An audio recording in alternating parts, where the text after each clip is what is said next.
भारत की पावन भूमि के रक्षक एक समय ऐसे मर्द हुए, अपने बाहुबल के दम पर इस धरा के वो शिवरूप रुद्र हुए।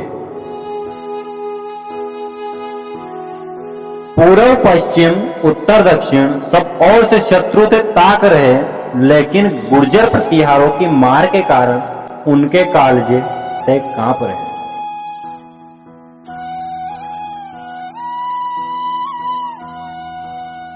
प्रतिहारों के दुर्ग में एक शेर ने था फिर जन्म लिया। अरब से आए मुगलों को उसने भागने पर था विवश किया। भादवा मास के शुक्ल पक्ष तिथि थी वो दोज, जब पिता रामभद्र माता अप्पा देवी के पुत्र हुए मिहिर भोज।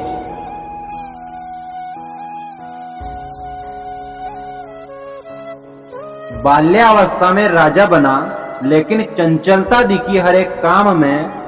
अल्प समय में ही बढ़ा दिया था साम्राज्य चारों ही दिशाओं में। उस मिहिर भोज की वीरता, उसके शौर्य को मैं प्रणाम करूं। सोने की चिड़िया कहूं भारत को, और अखंड भारत पे मैं गर्व करूं।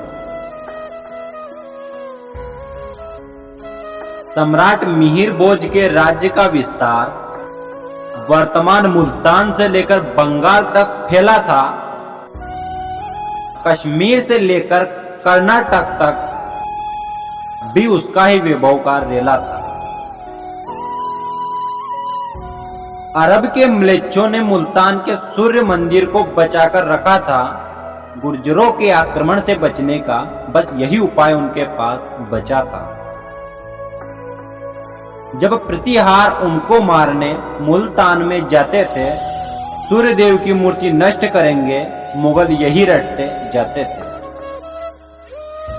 सोने चांदी के सिक्कों से व्यापार और हीरे चमकते थे उसके सिर पर सजे ताज में।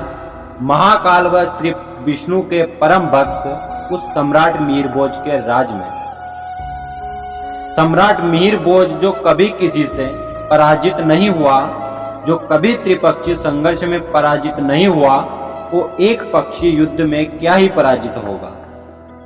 सम्राट मिहिर भोज जो म्लेच्छ मुगलों को गाजल मूली की तरह काट दे, उसके सामने कौन आएगा जो इस अखंड भारत को दो हिस्सों में बांट दे। सम्राट मिहिर भोज सा योद्धा इतिहास में न कोई आया था, न ही कोई आएगा। जो पढ़ेगा उनका सच्चा इतिहास, वो तो सनातन भक्त मिहिर भोज के ही गुण गाएगा। सम्राट मिहिर भोज की देन हम आज जिंदा है, हमारा हिंदुस्तान छाया है। वरना शिवाजी महाराणा तो बहुत बाद में, आप तो 8वीं शताब्दी में ही मुगलों के अधीन हो जाते, ये इतिहास ने खुद बताया है।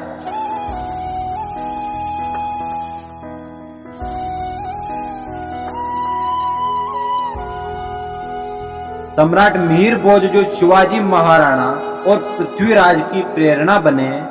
साम्राज्य बड़ा हो फिर भी अनुशासन भरपूर हो, मिहिर भोज के पदचिन्हों के सब भूप बने। सम्राट मिहिर भोज महान थे, महान हैं और महान रहेंगे। अखंड भारत के सिरमौर थे और गुर्जरात्रा की शान रहेंगे। इनकी वीरता को एक वाक्य में भी दर्शाया गया है कि गौर से सुनिएगा। दो तरफ समुद्र, एक तरफ हिमालय, चौथी तरफ स्वयं वीर गुर्जर प्रतिहार थे। हर बार दुश्मन हराए गुर्जर ऐसे प्रहार थे।